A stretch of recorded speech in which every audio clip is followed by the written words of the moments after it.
Bueno, quienes están conectados por Instagram van a ver que estoy haciendo referencia a unas imágenes, a unas diapositivas que las estamos viendo por Zoom.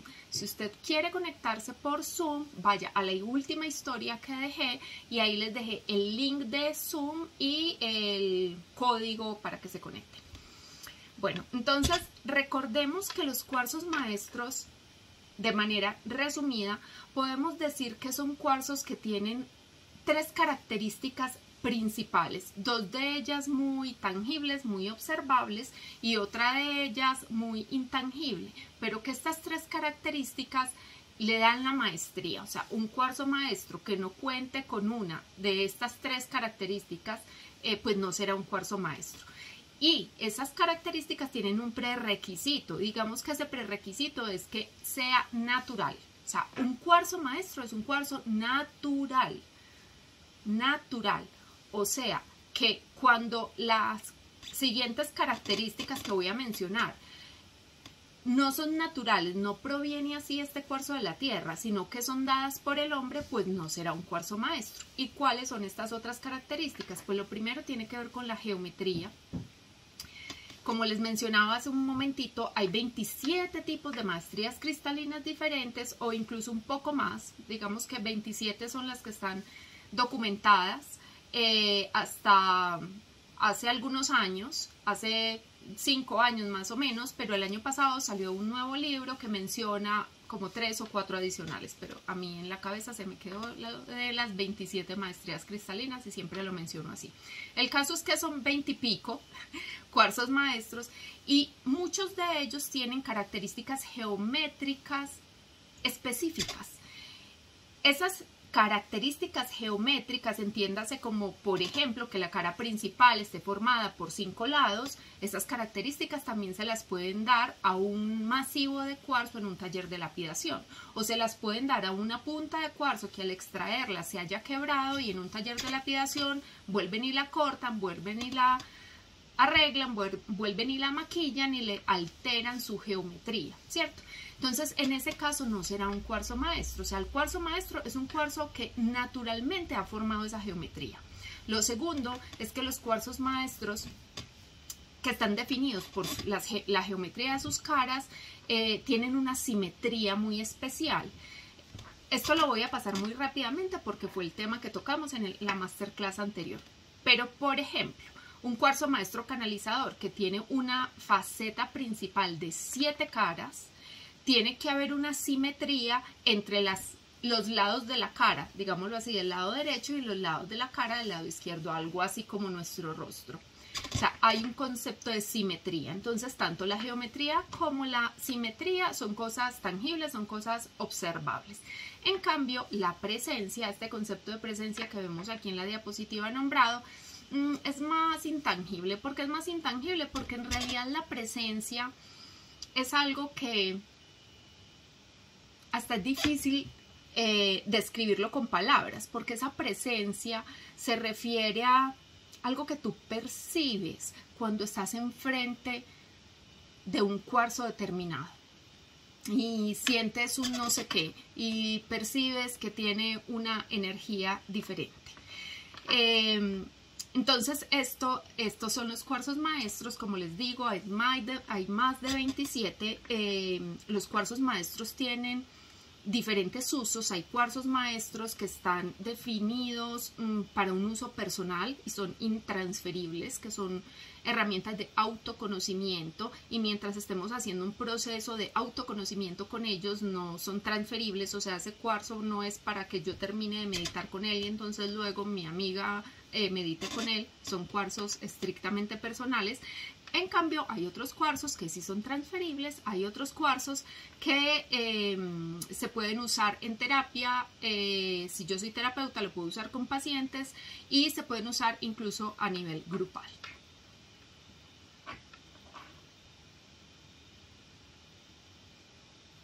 Bueno, el último cuarzo que mencionamos en esa sesión, y también voy a pasar rápidamente, es el cuarzo maestro canalizador, y lo traigo acá porque quiero comenzar hablando hoy de un tema importante y tiene que ver con la mente. Entonces, para poder hablar de la mente, y de los contenidos de la mente, quiero aprovechar para hablar de la canalización. Bueno, entonces uno de esos 27 cuarzos maestros se llama cuarzo maestro canalizador. Y las características físicas principales de este cuarzo maestro canalizador es que tiene una faceta más prominente. Recuerden que los cuarzos tienen 6 lados. Esos 6 lados se van a unir en un vértice y este cuarzo maestro canalizador tiene una cara más grande que las otras 6, y esa cara más grande está formada por 7 lados, como se ve en esta figura que vemos al lado izquierdo. Entonces, cuando hablo de simetría, podremos decir que el canalizador perfecto, en esta imagen que estamos viendo aquí, es un cuarzo que su estructura... Ay, estoy teniendo problemas aquí con esta luz. Discúlpenme un segundo, por favor. Es un cuarzo canalizador perfecto, con una simetría perfecta. Tendrá exactamente igual el lado número 3 y el número 5, lo estamos viendo aquí en una diapositiva, el lado 2 y el 6 y el 1 y el 7. O sea, el tamaño de ese lado, de ese segmento que conforma esa cara, el 1 y el 7 debe ser simétrico, el 2 y el 6 debe ser simétrico y el 3 y el 5 debe ser simétrico. En esta imagen estamos viendo un cuarzo canalizador donde sí es un canalizador, pero no tiene una simetría al 100%. Entonces, si podemos elegir cuando estamos en la tienda o estamos seleccionando nuestro cuarzo maestro canalizador, mientras más simétrico sea, pues ese cuarzo cumplirá con estas características de perfección, presencia y geometría. Pero detengámonos a hablar un poquito de qué es esto de la canalización. Bueno, ¿y qué es esto de la canalización desde una perspectiva muy personal? Bueno, antes de pasar a eso, se me olvidaba en este resumen recordarles que el cuarzo maestro canalizador tiene como la parte de adelante y la parte de atrás. La parte de adelante es la que tiene la cara más grande, que tiene la cara de 7 lados, e inmediatamente detrás de esa cara va a tener una carita chiquita de 3 lados, o sea, un triángulo. Es decir, por la cara grande él canaliza o recibe la información, y por la cara pequeña él transmite la información. Y estos dos lados tienen un rol muy importante cuando yo los uso, porque el cuarzo maestro canalizador es un cuarzo que se usa para hacer preguntas, para recibir respuestas, o sin una pregunta simplemente abrirte a recibir información de lo que yo denomino universo estéreo. Y cuando vas a recibir esa información, pues la recibes a través de esa cara grande de 7 lados, y cuando vas a elevar esa pregunta, cuando vas a elevar esa petición, lo haces a través de esa cara de 3 lados. Pero entremos un poquito más en detalle de qué es este tema de la canalización. ¿Y qué tiene que ver esto con el contexto que quiero plantearles hoy de la importancia de familiarizarnos con la naturaleza de la mente? Entonces, acordemos significados que entendemos o que han entendido diversas culturas por este concepto de canalización a través de la historia. Entonces, lo primero es recordarles o entender que este concepto de canalización no es un concepto nueva era, es decir, no es algo que esté de moda hace algunos años, es algo pues que ha estado presente desde la historia de la humanidad, desde diferentes figuras, ¿cierto? Desde el antiguo Egipto encontrábamos que los sacerdotes y las sacerdotisas a menudo actuaban como intermediarios de estos reinos celestiales o de estas divinidades y los humanos para entregar mensajes. En la antigua Grecia también encontramos figuras como el oráculo de Delfos. En el chamanismo también encontramos diferentes figuras, encontramos incluso instrumentos o herramientas como estas plantas sagradas que a través de ellas se inducen unos estados alterados de conciencia, muy presentes en diferentes culturas. Pues ese chamán generalmente cuando estaba en estos rituales recibiendo y entregando esta información, pues lo hacía bajo los efectos de estas plantas, bien fueran en las culturas de Centroamérica con el peyote o en las nuestras pues a través de la ayahuasca u otras sustancias o plantas sagradas.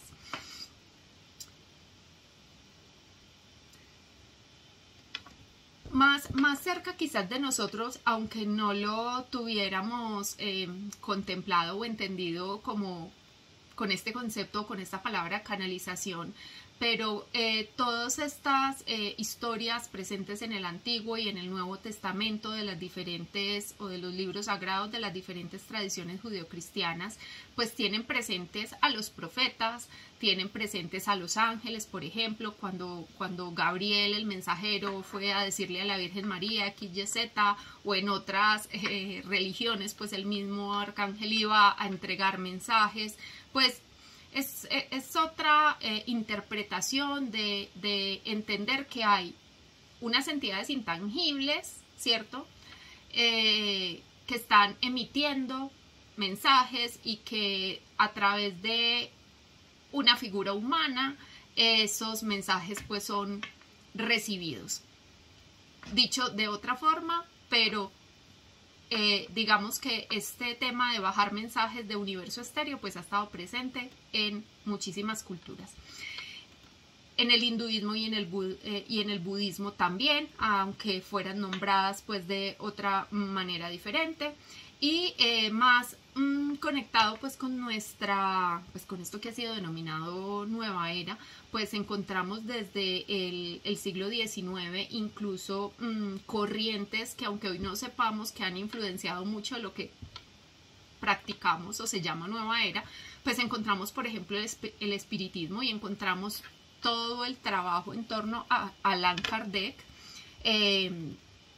quien desde el siglo XIX pues comenzó con toda esta corriente que habla de la reencarnación, habla de los espíritus, de la presencia de los seres desencarnados entre nosotros, que estas entidades que han trascendido y algunas han pasado como otras dimensiones, pues tienen esa capacidad de estarse comunicando con nosotros.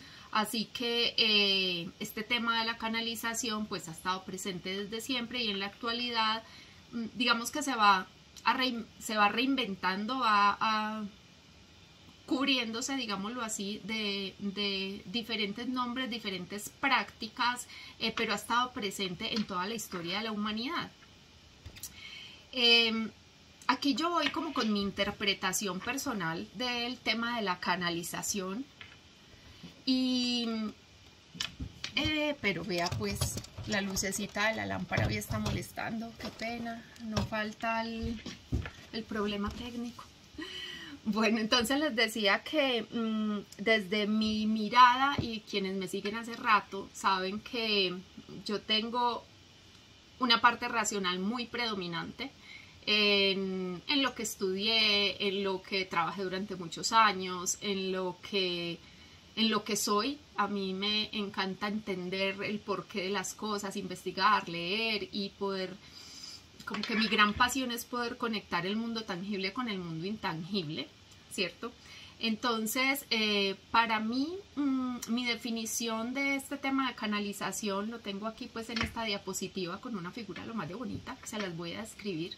Es un humano con una antena. ¿Se acuerdan de las antenas de televisores cuando estábamos pequeñitos? Pues a los que nos tocaron esos televisores donde el papá subía a la terraza a mover la antena cuando el televisor perdía la señal. Una antena parecida y resulta que así como las emisoras de radio transmiten ondas que no vemos, no tocamos, pero ahí están y nosotros podemos sintonizar con el dial, la perillita pues del radio, esas señales, esa emisora, pues universo estéreo, entiéndase como Dios, el universo, la divinidad, el creador, como tú lo denomines de acuerdo a tu sistema de creencias, eso pulsa todo el tiempo. Todo en lo creado está pulsando todo el tiempo, todo. Y esas ondas, esa información está siendo entregada. ¿Quiénes la reciben? ¿Quiénes la recibimos? ¿Cuándo la recibimos? Yo creo que la recibimos todos todo el tiempo. Solo que la antena que la recibe, pues a veces en esta metáfora de la antena del televisor y que el papá subía a alinearla, pues a veces se voltea para el lado que no es, o a veces supongan que muchos pajaritos se paran en la antena y entonces distorsionan la señal, o se hacen popó en la antena las palomas y distorsionan la señal. Pues lo mismo pasa con esta antena. Esta antena está llena de cosas, ¿cierto? Que ahí es donde quiero hablar como de los elementos de la mente. Y finalmente es a través de nuestro cerebro donde esa antena opera. Pero en ese cerebro hay un conjunto de objetos que están absolutamente condicionados por nuestro sistema de creencias, por lo que el budismo denomina la mente burda, todos esos objetos y esos pensamientos que todo el tiempo están contando unos cuentos.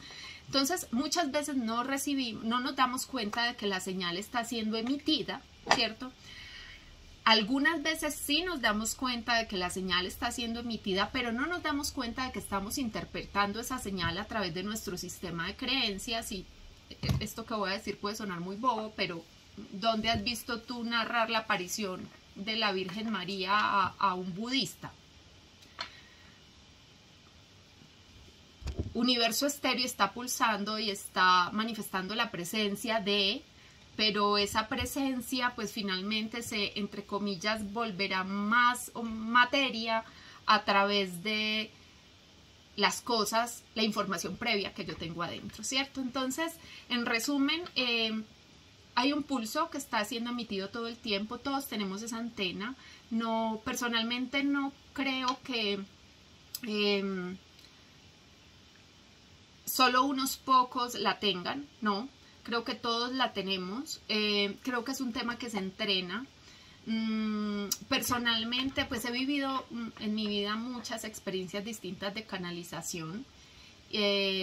Unas les confieso que me generan muchísimo ruido, mucho ruido. Porque no crea que haya personas que tengan una sensibilidad especial, definitivamente sí. Pero creo que hay muchas personas que tienen esa sensibilidad especial y no han hecho un trabajo previo para poder navegar en el universo de su mente y poder distinguir que el mensaje es distinto que el mensajero. Y al entregar el mensaje, pues ese mensaje está muy contaminado, muy distorsionado por ese sistema de creencias de ese mensajero que lo está entregando. Entonces, bueno, esa es mi versión de lo que es la canalización. Pero definitivamente creo que Universo Estéreo pulsa, envía mensajes. Creo que hay instrumentos en la Tierra que nos ayudan a poder recibir esos mensajes mejor. Y hay diferentes herramientas, hay diferentes caminos y definitivamente creo que los cuarzos sí son amplificadores para poder recibir esos mensajes.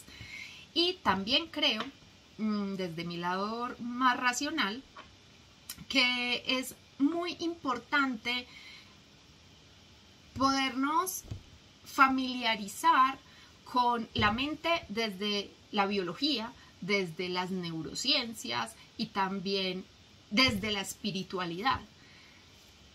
Solo desde la espiritualidad, desde no ser conscientes de cómo opera biológicamente nuestra mente y trabajar en el conocimiento de los contenidos de nuestra mente, en mi opinión personal, creo que no es suficiente.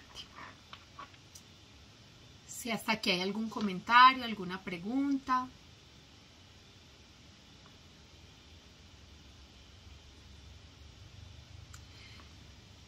Bueno, entonces, retomando un poquito lo que en el budismo nos dicen de la mente, ustedes saben que el budismo más que una religión es una filosofía y que se diferencia de las religiones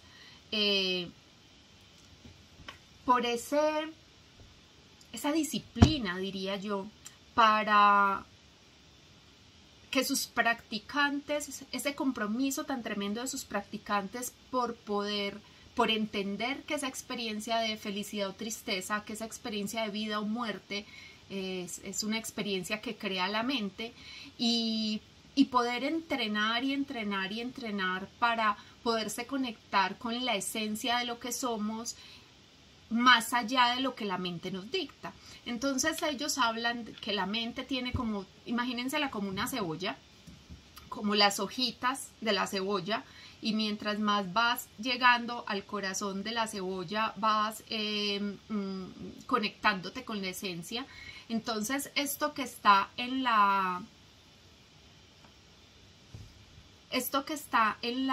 el corazoncito, me entró una llamada y casi me tumba el live. Esto que está en las hojitas de la cebolla lo denominaríamos la mente burda, que es esa mente inestable, reactiva, condicionada, que es esto que las neurociencias llaman la red por defecto, y es lo que hace que cuando no estemos haciendo nada de manera voluntaria, y de manera involuntaria la mente empiece a generar pensamientos. De hecho, las investigaciones dicen que la mente genera alrededor de 60.000 pensamientos al día y que solamente el 20% de estos pensamientos son voluntarios. O sea, el otro 80% de los pensamientos los está generando la mente sola. Son pensamientos involuntarios. Imagínense, el 80% de 60.000. Esta es la mente burda, es la mente que está absolutamente condicionada a lo que ocurre afuera. Es esta mente que le cuesta mucho estar conectada al cuerpo, que les cuesta mucho estar conectada al momento presente, porque generalmente está habitando en el futuro o en el pasado. Esto es lo que ellos denominan la mente burda. En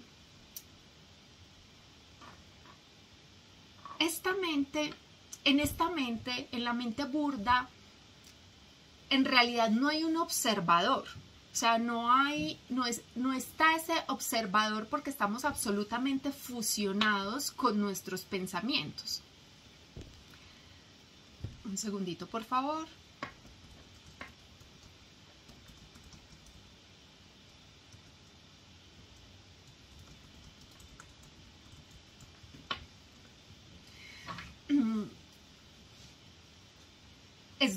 En esa mente burda es donde estamos absolutamente condicionados, nuestra percepción de felicidad está absolutamente condicionada con nuestros pensamientos.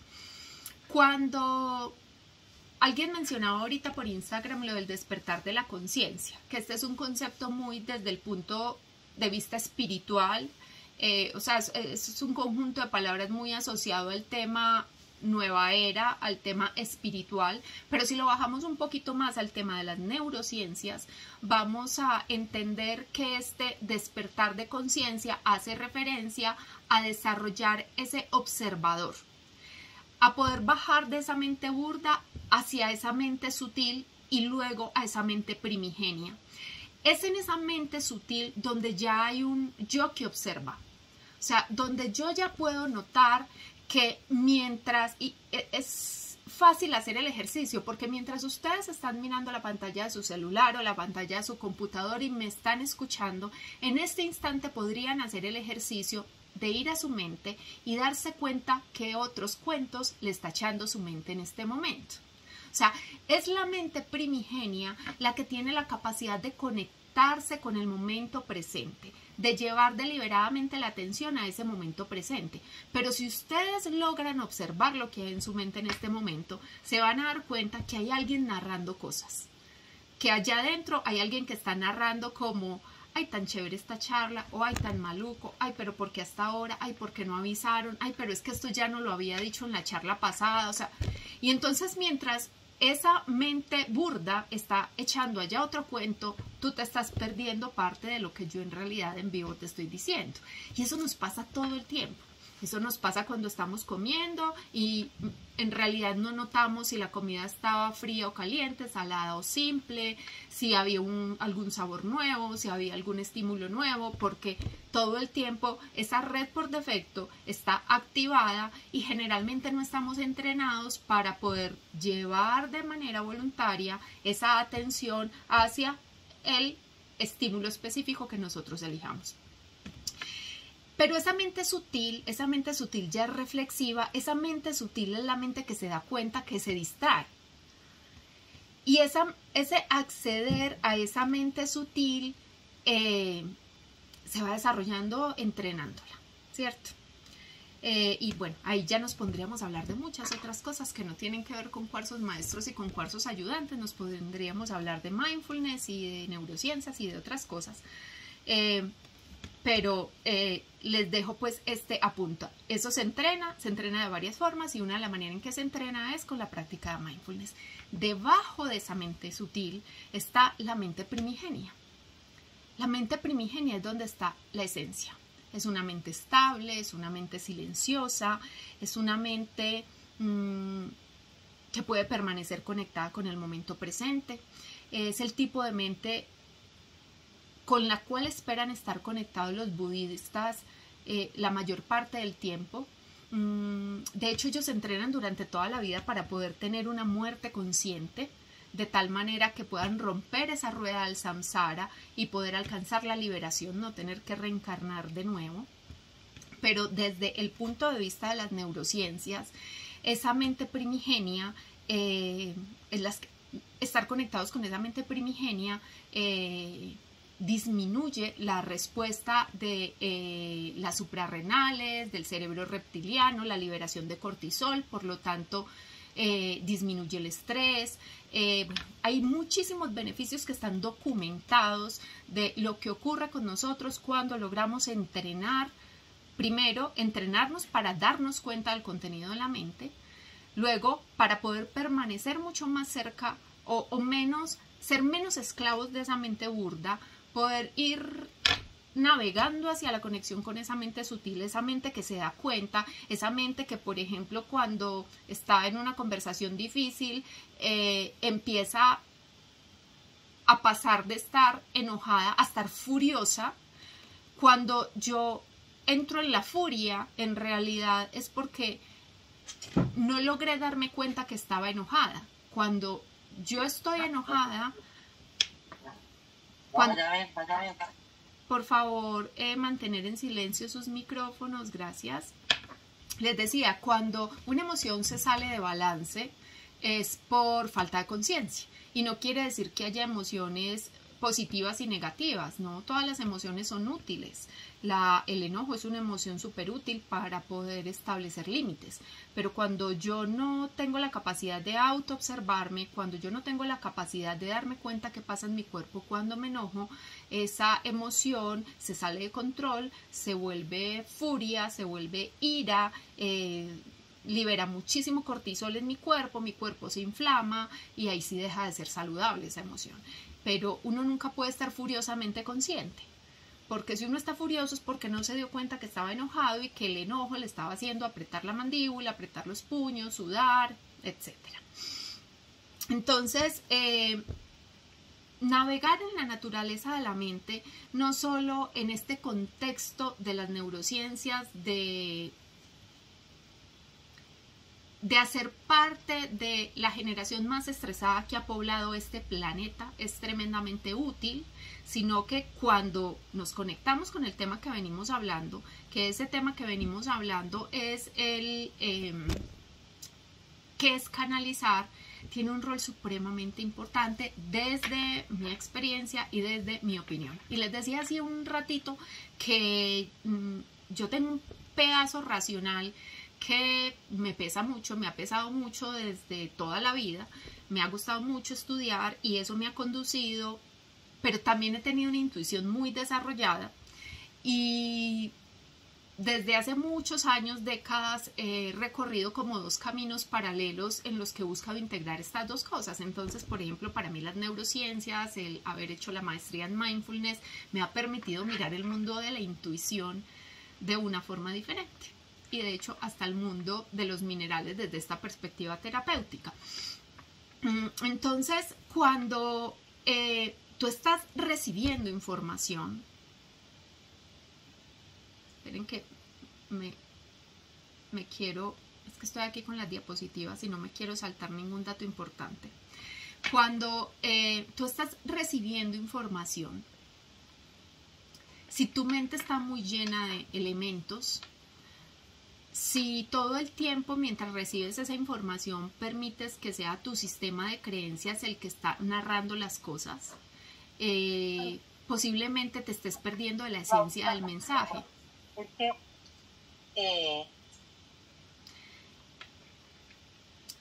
Porfis, si les solicito mantener el micrófono en silencio, y dado que estoy en este momento transmitiendo en vivo, si alguien quiere hacer una pregunta, levante la manito y le doy la palabra. Es para saber que no se les haya desbloqueado el micrófono, que ahorita a alguien se le desbloqueó el micrófono y pues empezamos a escuchar como la conversación que tenían en casa. Listo. Bueno, entonces, volviendo a este contexto de la naturaleza de la mente, para quienes les parezca esto interesante, el budismo tiene una imagen que me parece súper linda, que es como el sendero de este trabajo de la mente. No sé si algunos de ustedes la hayan visto, que es un sendero en el que va un monje, un elefante y un mono.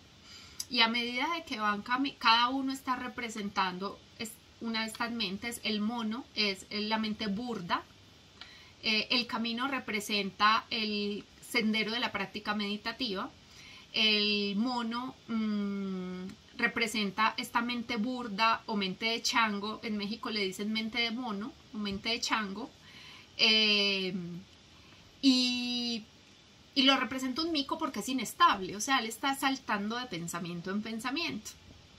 El elefante es esta mente sutil, y a medida de que van recorriendo el camino, pues el monje, que finalmente lo que representa es ese yo, esa esencia, va tomando posesión, digámoslo así, va tomando, no me gusta la palabra control, pero va logrando apaciguar al mono y al elefante, que el elefante es la mente sutil, y finalmente es la mente primigenia, el verdadero yo, la verdadera esencia, quien va dirigiendo al mono y al elefante a recorrer ese sendero. Y bueno, esto se logra a través de, como les decía hace un ratito, a través del entrenamiento. En la nueva era, digámoslo así, porque yo creo que hay, seguro aquí las personas que están conectadas acá, la mayoría, si no todas, han meditado alguna vez, porque normalmente cuando hablamos de cristales, cuando hablamos de terapia, cuando hablamos de Reiki, bueno, cuando hablamos de estos temas nueva era, el tema de la meditación se nos vuelve familiar. Lo digo por experiencia. Yo conocí el mundo de mindfulness hace en el 2013, hace mucho tiempo ya. En el 2013 conocí el mundo del mindfulness, pero en realidad desde 10 o 15 años antes ya conocía el tema del Reiki. Sin embargo, hasta que entré a familiarizarme con estos temas del mindfulness, para mí meditar era meditar. Muchos años después entendí que había muchas prácticas meditativas distintas y que el tipo de meditación que uno regularmente hace cuando visualiza que una luz de tal color desciende y pasa por un lado, por el otro y demás, o cuando meditamos con un audio que nos dice que nos imaginemos en un paisaje, en una playa, además, pues que eso son prácticas de meditación generativas. Pero que existen otras prácticas meditativas que son las prácticas atencionales y las prácticas deconstructivas. Las prácticas atencionales son como del ABC de la meditación, es el A. Es el A, porque las prácticas atencionales son las que te permiten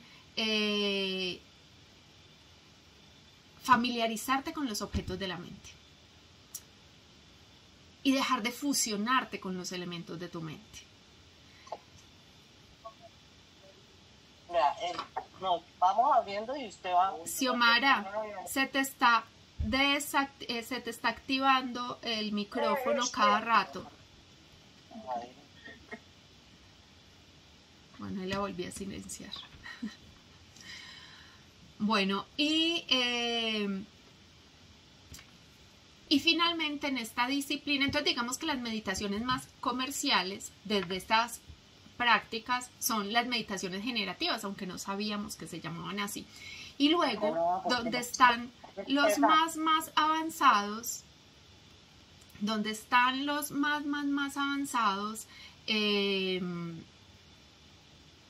también un segundito, porfis, que es, donde están los practicantes más avanzados, son las prácticas deconstructivas, porque las prácticas deconstructivas lo que buscan es que nosotros podamos deconstruir, desarmar lo que creemos de lo que somos, deconstruir el yo, poder quitar esas capas de todos esos elementos que hay en la mente y que nos hacen creer que eso somos, que soy ingeniero, que soy arquitecto, que soy contador, que soy esta marca de ropa, que soy madre, que soy fundadora de Cristal Celeste. O sea, nos permite empezar como a quitar esos elementos para poder ir hacia adentro a ese espacio que es mucho más calmo, mucho más tranquilo. Y entonces ustedes dirán, ¿y esta por qué nos estaba hablando de esto si yo vine aquí a oír hablar de cuarzos ayudantes? Bueno, porque desde mi experiencia personal, los cuarzos son una herramienta. No hacen el trabajo por ti. Es como si a ti te sueltan un taladro neumático en este momento para que abras un agujero en una roca. Puede ser el último taladro neumático con más moderno, entonces pesa menos que los de hace décadas. Bueno, puede que sea lo último en guarachas en taladros neumáticos para perforar roca. Y seguramente, si tú nunca lo has usado, si tú no te has entrenado para levantar un taladro, no vas a hacer nada con él.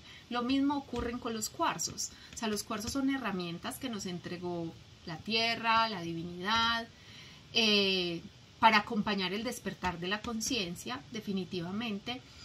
Pero el trabajo que tienes que hacer en ti mismo para poder usar esa herramienta, ese cuarzo no lo va a hacer por ti. Y aquí quiero rematar esta reflexión con una anécdota chiquitica de algo que me pasó hace muchos años. Yo tuve una persona muy cercana, lo digo en mi vida anterior, cuando me dedicaba a otras cosas, una persona que, pues, una hermana del alma.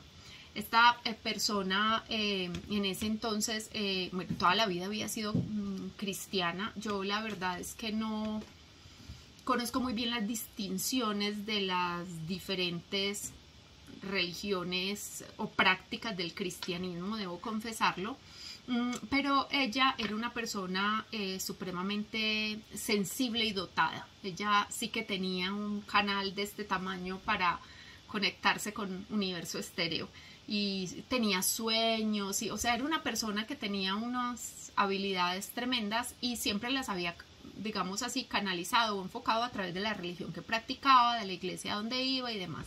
Y bueno, fuimos muy cercanas durante muchísimos años.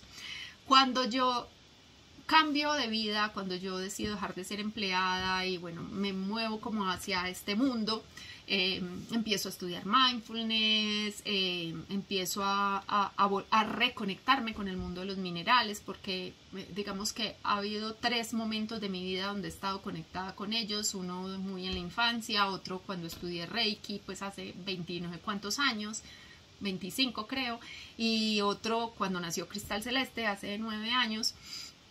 Cuando ella empezó a verme en redes sociales y empezó a verme hablar de estos temas, cambió muchísimo conmigo, mucho, tuvo un cambio muy tremendo. Y un día en una llamada me dijo que ella tenía para mí un mensaje del Señor. y que lo que yo estaba haciendo, que lo que el Señor me quería decir era que lo que yo estaba haciendo no estaba bien visto ante sus ojos. Ese mensaje a mí me pareció muy particular y es un excelente ejemplo para esto de lo cual les estoy hablando, y lo que le dije a ella en aquel entonces es lo que les estoy contando hoy a ustedes, y lo que le dije es: yo no dudo de que tú hayas recibido o que recibas todo el tiempo esos mensajes, porque eres una persona súper dotada, súper conectada. Lo que estoy segura es que todos esos mensajes están siendo filtrados desde tu sistema de creencias, desde la religión que practicas, y posiblemente la interpretación que haces desde tu sistema de creencias de ese mensaje pues esté sesgada, y por eso estés percibiendo que pues que lo que hago no está bien. Pero yo te quiero decir que si en algún momento de mi vida me he conectado y me he sentido conectada con mi espiritualidad, es este momento de mi vida a través de los cristales. Entonces les cuento esta anécdota porque cuando ustedes practican o usan cualquier herramienta para ustedes mismos, o cuando la usan como terapeutas, tienen una tremenda responsabilidad, una tremendísima responsabilidad de trabajar en ustedes mismos para poder identificar si las cosas que perciben están siendo interpretadas por esa mente primigenia, por esa esencia de lo que son, o por esas otras dos mentes que nosotros adentro tenemos un Pixar completo para contar historias, pues mejor dicho. Entonces cuando ese impulso, cuando ese pulso del universo llega y está siendo interpretado a través de, pues podemos distorsionar el mensaje.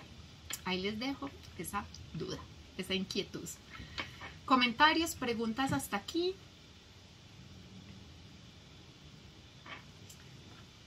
Bueno, pueden dejar por acá sus comentarios o por aquí. Bueno, veo muchos nombres conocidos. Eso me alegra mucho, tanto por allá como por acá. Y veo también nombres nuevos, así que súper bienvenidos a esta comunidad si llegan a este live por primera vez. Linda. Sí, Marce. Una consulta. Desde tu experiencia, ¿cómo qué técnicas o qué recomendaciones nos podrías dar como para uno poder como limpiar más ese canal? O sea, de poder separar ese tema que nos decías de tus propias creencias y realmente sí conectarnos y recibir el mensaje que es. Y no pasar a través de nuestras interpretaciones o creencias. Bueno, Marce, yo creo que para dar respuesta a esa pregunta hasta debíamos hacer un live hablando únicamente de mindfulness y de neurociencias, que súper vale la pena. Es un tema muy, muy, muy chévere. Pero lo que yo te puedo decir es que la capacidad de llevar la atención a un lugar, te lo voy a explicar con esta metáfora. Imagínate el parque donde va la gente a llevar los perros, ¿cierto? Tú puedes observar a la gente que saca a pasear a sus perros que hay como dos perfiles de amos. Están el perro entrenado, que está todo el tiempo caminando al lado del amo, ¿cierto? Y no, inclusive uno puede observar tres. Está el amo que está corriendo detrás del perro tratando de pararlo, el perro que le ladra a todo, sale corriendo detrás de todo, y el amo corriendo detrás del perro. Y está el perro que está adelante del amo, jugando, brincando, corriendo, pero más controladito, digámoslo así, y el amo que lo observa, ¿cierto? Lo mismo ocurre con la mente. Cuando una mente no está entrenada, cuando no tenemos la mente entrenada, en realidad es como el amo que está corriendo detrás del perro inestable. Pero ese amo, o sea, ese poder, tener al perro aquí al lado, o sea, donde le decimos que estén, entendamos el perro como la atención, como el músculo de la atención. Eso se entrena y de hecho desde las neurociencias eso está ubicado en una parte específica del cerebro que es la corteza prefrontal del cerebro. E imagínatela como un músculo. O sea, si a mí en este momento me dan una pesa de 100 kilos para levantar, no voy a poder hacer nada con ella porque yo nunca entreno los músculos de mis brazos. O sea, por más buena voluntad que tenga, solamente voy a hacer el oso y me voy a lesionar. Lo mismo ocurre con el músculo de la atención. O sea, esta corteza prefrontal se entrena. Y no se entrena leyendo libros, no se entrena yendo a cursos, se entrena practicando. De hecho, hay evidencia científica de lo que ocurre en los retiros intensivos de mindfulness o los retiros de silencio y lo que logra desarrollar, pero porque es una práctica muy, muy intensiva. O sea, tú ir a una charla por Zoom, escuchar un video o hablar de mindfulness una vez a la semana, te va a dar información, pero no te van a cambiar, porque eso es algo que se entrena. Y digamos que hay protocolos. Yo digo que una de las cosas por las cuales yo me sentí más atraída, más conectada con el tema de mindfulness es porque tiene mucha evidencia científica, porque es como el pegamento del mundo tangible y del mundo intangible. O sea, la neurociencia logra articular, en mi opinión, el mundo de la espiritualidad y el mundo de la ciencia. Entonces, eso tiene protocolos. Tiene paso 1, paso 2, paso 3, o sea, eso se desarrolla, eso hay un paso a paso para desarrollarlo, eso hay cursos para aprender el protocolo, pero después de que aprendes el protocolo, tienes que practicar, y es algo que transforma la vida tremendamente. O sea, me comprometo a buscar un espacio de 2 horas para hablar solamente de esto, porque es un tema muy, muy amplio, hay mucha evidencia científica, está tremendamente conectado con el bienestar físico y emocional. Bueno, hay mucho, mucho, mucho para hablar, pero la respuesta no es corta, o sea, no hay un ABC, no hay una fórmula mágica, el tema es larguito. Muchas gracias, Linda. ¿Y cómo sabemos qué son nuestras creencias? Me pregunta aquí Caro. Caro, no sé si te conectaste hace mucho, te acabas de conectar, pero pues las creencias son un paquete grandísimo que tenemos y son semillas que han sido depositadas en el campo de nuestra mente desde que somos bebés, ¿cierto? Entonces, ahorita les ponía el ejemplo, ¿cuándo has oído tú que la Virgen María se le presentó por allá en el Tíbet a alguien? Nunca. Pues, porque no está dentro de su sistema de creencias. Porque ese no, desde mi opinión, desde mi experiencia, porque ese nombre que se le da a esa entidad divina, a esa manifestación del universo, Virgen María, pues esa creencia, ese nombre que le hemos dado a esa manifestación divina, es en las tradiciones judeocristianas. Por ahí hay una conferencia lo más interesante del Dalai Lama, en la que le preguntan, están hablando de las emociones, ¿cierto? De los fenómenos de las emociones en la mente, y le preguntan acerca de la culpa. Y el traductor no lograba traducirle al Dalai Lama para que el Dalai Lama hablara de la culpa. Y básicamente la respuesta era que no, para ellos no existe, o sea, ellos no la sienten, por lo tanto no existe, por lo tanto no la sienten, el concepto culpa no existe. Y era increíble entender que tú puedas hacerte daño a ti mismo con una emoción por haber cometido un error, en vez de abrazar ese error y tomar el aprendizaje, que es lo que se denomina compasión desde la perspectiva del budismo. Entonces, ellos no sienten culpa porque el concepto ni siquiera existe, o sea, dentro de su sistema de creencias la culpa no existe.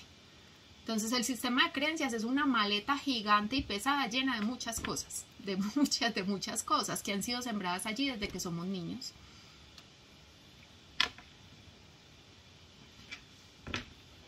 Bueno, entonces vamos a empezar, después de haber hecho esta introducción, venimos hablando de que los cuarzos maestros son naturales, tienen una geometría, una simetría y una presencia, que uno de los cuarzos, de los 27 cuarzos maestros, es el cuarzo maestro canalizador, y quise mencionarlo hoy porque les quería hablar de la canalización y entender la canalización como esta capacidad que tenemos absolutamente todos de recibir esa información que está pulsando en el universo y usarla para nuestra evolución consciente, pero que esa información, si bien todos podemos recibirla, finalmente todos la interpretamos, y la interpretamos a través de nuestro sistema de creencias, y en esa interpretación se puede contaminar por hacer un resumen. Entonces resulta que adicional a esas 27 maestrías cristalinas que mencionamos en nuestra masterclass anterior, existen también los denominados cuarzos ayudantes. Y se llaman ayudantes porque son una herramienta complementaria perfecta en el trabajo terapéutico que hacemos con cuarzos maestros, aunque muchos de los cuarzos de los cuarzos ayudantes también se pueden, muchos no, todos, se pueden usar solos. O sea, yo puedo usar un cuarzo ayudante terapéuticamente solo, sin la compañía de un cuarzo maestro, pero resulta que cuando lo uso un cuarzo maestro con un cuarzo ayudante específico, voy a potenciar su efecto terapéutico. Entonces, podemos decir que los cuarzos ayudantes se dividen como en 3 grandes grupos.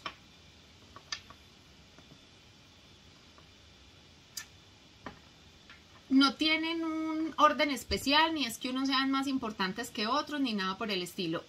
He decidido mencionarlos en este orden porque, al igual que en la masterclass de cuarzo maestros, que no alcanzábamos a hablar de los 27 en esas 4 sesiones, pues en esta masterclass, en estas 4 sesiones de masterclass de cuarzos ayudantes, tampoco vamos a alcanzar a mencionar todos los cuarzos ayudantes, solamente vamos a hablar de algunos. Entonces, esto está en el orden de los que voy a alcanzar a mencionar. ¡Ay, mi hermanita se acaba de conectar! Hola, hermanita. Bueno, sigo por aquí. Entonces, tenemos en primer lugar que vamos a mencionar los cristales naturales lapidados. ¿Y a qué me refiero con cristales naturales lapidados? Primero, que son cristales que salieron de la tierra, o sea, no son hechos del laboratorio, ni han sido irradiados, ni han sido tinturados, ni nada por el estilo. Pero generalmente han sido masivos.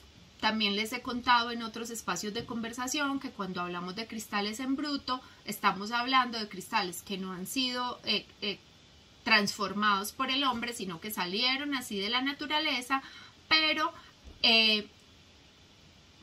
salen como en una masa, o sea, porque los cristales en bruto pueden salir con hábitos cristalinos, es decir, estructuras macroscópicas determinadas. Es decir, esta pirita que estoy mostrando aquí es una pirita que tiene un hábito cristalino cúbico. Pero ustedes también han visto piritas que son chiquiticas, apelmazaditas, que no son en cubos, no tienen hábito cristalino cúbico. Lo mismo la amatista la puedes encontrar en punta, en drusa, en geoda de manera natural, o la puedes encontrar en una masa. Entonces, los cristales naturales lapidados con los que hacen los cuarzos ayudantes provienen de masivos.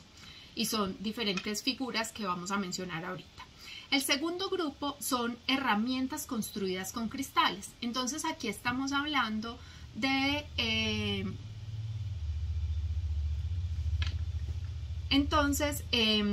aquí estamos hablando de ya no solo de cristales, sino de cristales combinados con otro tipo de elementos para hacer terapias o práctica personal o terapia a otros. Y normalmente también integran, digamos que otras corrientes terapéuticas. Aquí no solo estamos hablando de cristaloterapia, sino que ya hablamos de la cristaloterapia combinada con otras herramientas.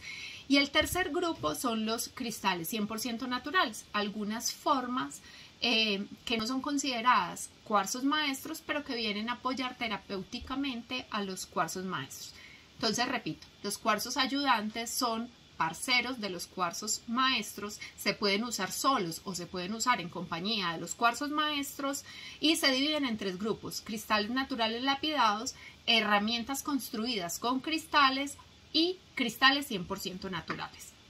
Entonces vamos a empezar a mencionar los primeros, los cristales naturales lapidados. Bueno, entonces, como les decía hace un ratito, los cristales naturales lapidados salen de masivos, de una masa de cuarzo, luego son llevados a un taller para cortar, pulir y brillar.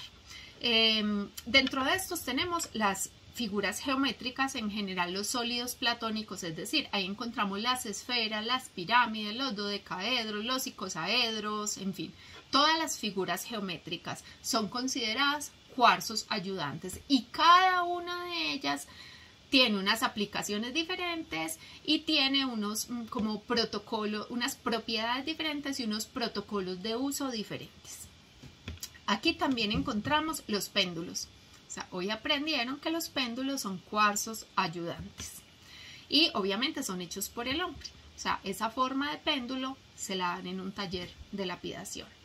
Y encontramos también un cuarzo que muchas personas creen que es un cuarzo maestro, pero en realidad es un cuarzo ayudante y se llama el cuarzo Vogel, o a veces también lo mencionamos como cuarzo maestro Vogel, pero en realidad no es un maestro porque él no es natural, es hecho por el hombre. O sea, esa forma de facetas que están viendo aquí en la diapositiva es hecha en un taller de lapidación.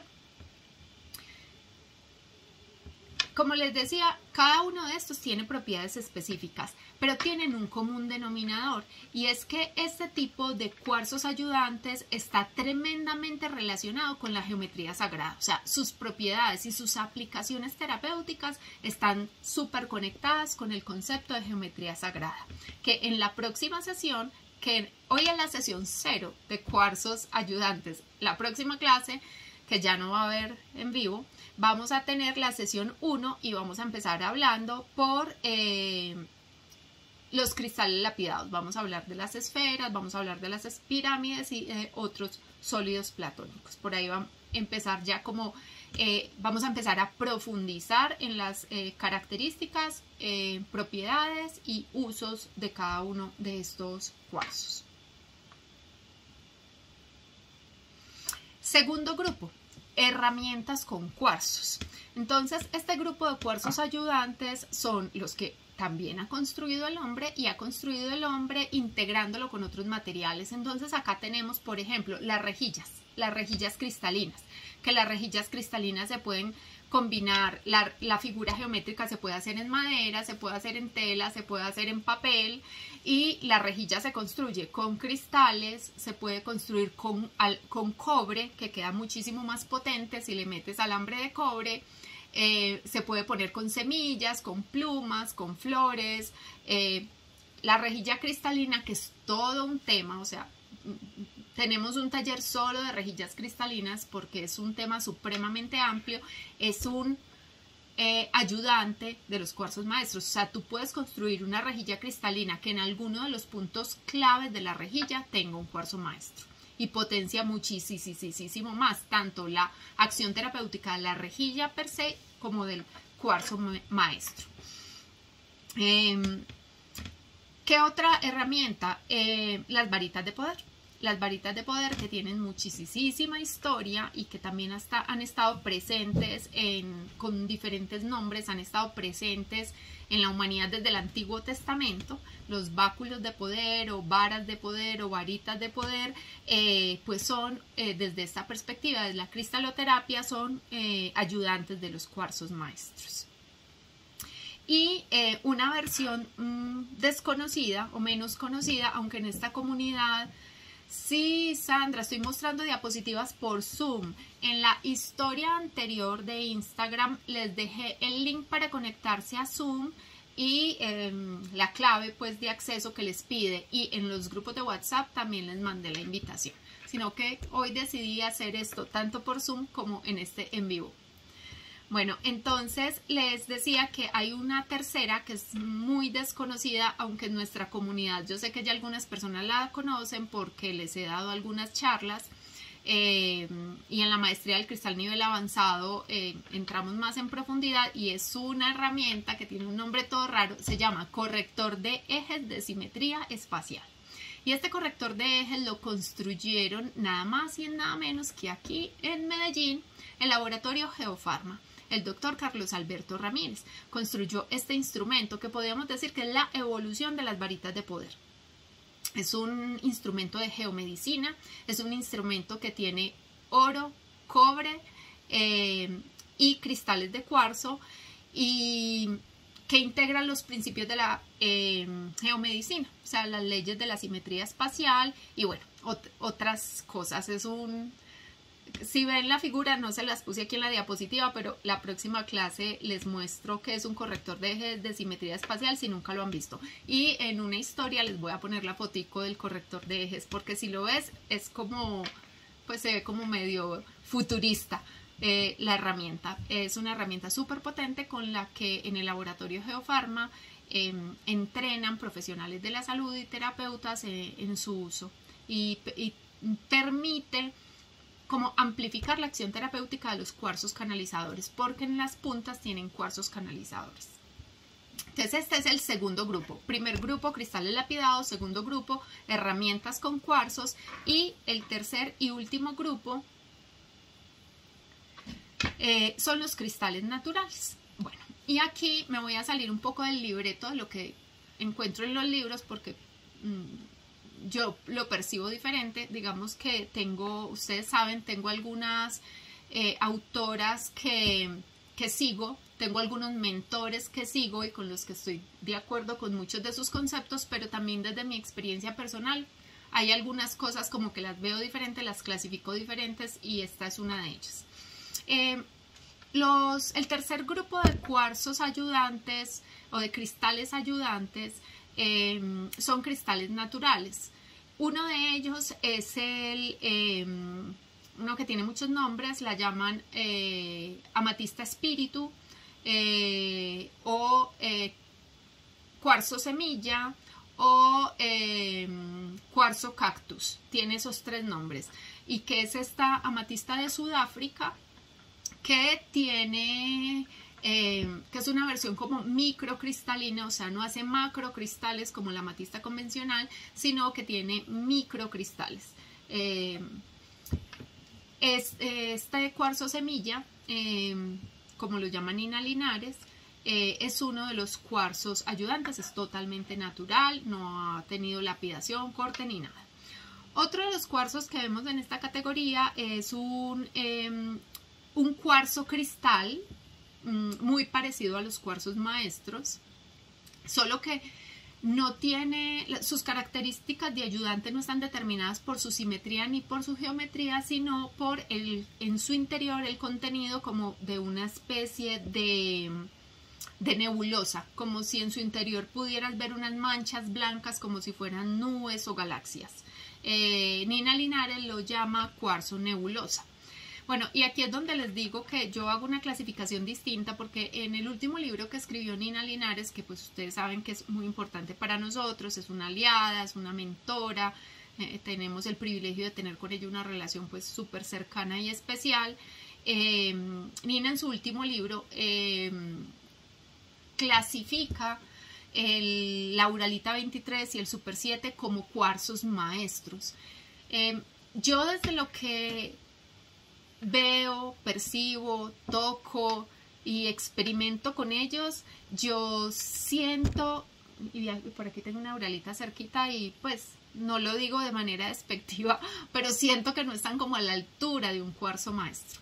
Siento que la frecuencia vibratoria de ellas, si bien es muy potente, si bien desde los minerales que contienen es una locura, porque la Uralita 23 pues recibe ese nombre porque contiene 23 minerales distintos. El Super 7 es una variedad de amatista, ambos son variedades de amatista, pero que tienen en su interior inclusiones de otros minerales distintos, por eso reciben ese nombre. El Super 7 tiene 7 minerales y la Uralita 23 tiene 23, son muy potentes desde los minerales que lo componen, pero en mi opinión, ni desde su geometría, ni desde su presencia, son comparables con un cuarzo maestro. Eso es como lo que yo percibo, por eso yo los clasifico como cuarzos ayudantes, pero ustedes van a encontrar en el último texto de Nina que ya los clasifica como si fueran cuarzos maestros.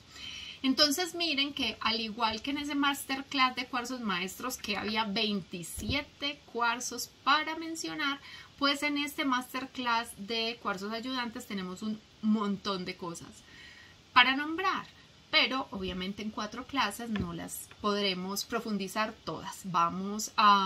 En 4 clases estaremos hablando más o menos de 6, si nos rinde el tiempo 7, pero no entraremos en detalle pues de todas las demás. Así que comenzaremos la próxima sesión hablando de los cuarzos que son lapidados y de su estrecha relación con la geometría sagrada. Comenzaremos hablando en la próxima sesión entonces de geometría sagrada. Abro un espacio para preguntas, comentarios Y no sin antes pues invitar a las personas que están viendo este live por Instagram a que pues se inscriban en este masterclass. Cada sesión tiene un costo de 80.000 pesos. Puedes tomar una o puedes tomarlas todas. Si las tomas todas, pues pagas 3 clases y recibes las 4 y lo puedes hacer directamente en nuestra página web. Después de esta publicidad política no pagada, abro espacio para preguntas o comentarios.